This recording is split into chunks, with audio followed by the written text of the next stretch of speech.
तो जय हिंद साथियों, आज अपन बात करने वाले हैं ऐसे देश के बारे में जो कभी सोने की लंका कहा जाता था। आज वो देश पित्तल के भाव बिक रहा है, यानी उस देश की मुद्रा इतनी गिर चुकी है कि वो देश दिवालिया घोषित हो सकता है। वो देश है श्रीलंका। क्योंकि श्रीलंका ने क्या गलती की? श्रीलंका ने इतना ज्यादा कर्ज ले लिया कि वो कर्ज चुकाने में अब नाकाम हो रहा है धीरे धीरे।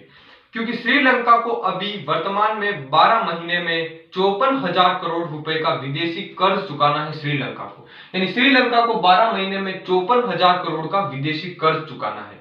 यानी किसी देश को इतना भी ज्यादा आवश्यकता से ज्यादा कर्ज नहीं लेना चाहिए जितना श्रीलंका ने ले लिया था। अब जितनी लंबी चद्दर हो उतने ही पैर फैलाने चाहिए, आवश्यकता से ज्यादा पैर नहीं फैलाने चाहिए। यानी जितनी हैसियत हो उतना ही खर्चा करना चाहिए।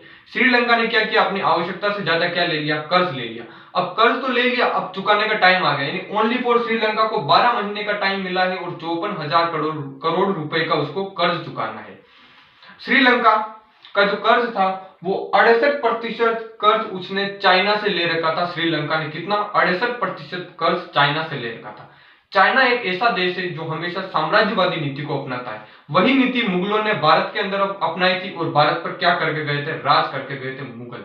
वही नीति अपना रहा है चाइना, क्योंकि चाइना जितने भी छोटे छोटे देश होते हैं उन सबको कर्ज देता रहता है और एंडिंग में वो देश अगर कर्ज नहीं चुका पाते हैं तो चाइना उन्हें अपना गुलाम बना लेता है। यही गलती कर ली श्रीलंका ने।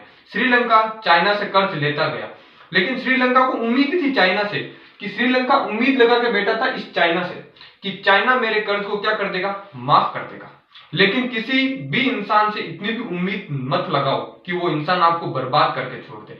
और आखिरकार चीन ने श्रीलंका को बर्बाद कर ही दिया और चाइना ने साफ साफ मना कर दिया है कि मैं श्रीलंका के कर्ज को माफ नहीं करूंगा।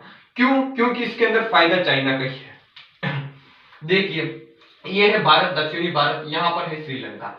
मान लीजिए आज श्रीलंका गुलाम बन जाता है चाइना का, तो चाइना यहां से अपनी समुद्री रास्ते बंगाल की खाड़ी की सहायता से क्या कर सकता है? अपनी सेना को यहां भेज सकता है और श्रीलंका में भी अपनी सेना लगा सकता है।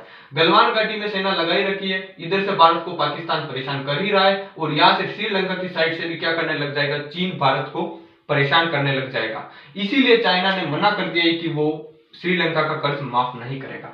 अब श्रीलंका के ऊपर इतना ज्यादा कर्ज क्यों हुआ? क्योंकि कोरोना महामारी के अंदर क्या हुआ?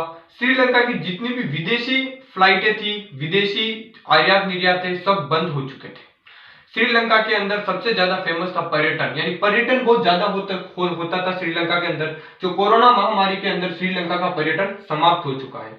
यूक्रेन और रूस के युद्ध के चलने के कारण श्रीलंका के अंदर डीजल और पेट्रोल की बहुत कमी आने लगी, जिसके कारण क्या हुआ? श्रीलंका के अंदर जो अधिकांश फैक्ट्रियां थी वो बंद हो चुकी है श्रीलंका के पेट्रोल और डीजल की कमी के कारण, यानी यूक्रेन और रूस के युद्ध के कारण। अब क्या हुआ? श्रीलंका की स्थिति देखिए, श्रीलंका के अंदर भुखमरी पूर्ण रूप से फैल चुकी है। दूध 2,000 रुपए लीटर है, चावल 800 रुपए किलो बिक रहे हैं श्रीलंका के अंदर और एक चाय का कप 100 रुपए का हो चुका है और आपातकालीन स्थिति लगी हुई है श्रीलंका के अंदर, लोग सड़कों पर उतरे हुए हैं।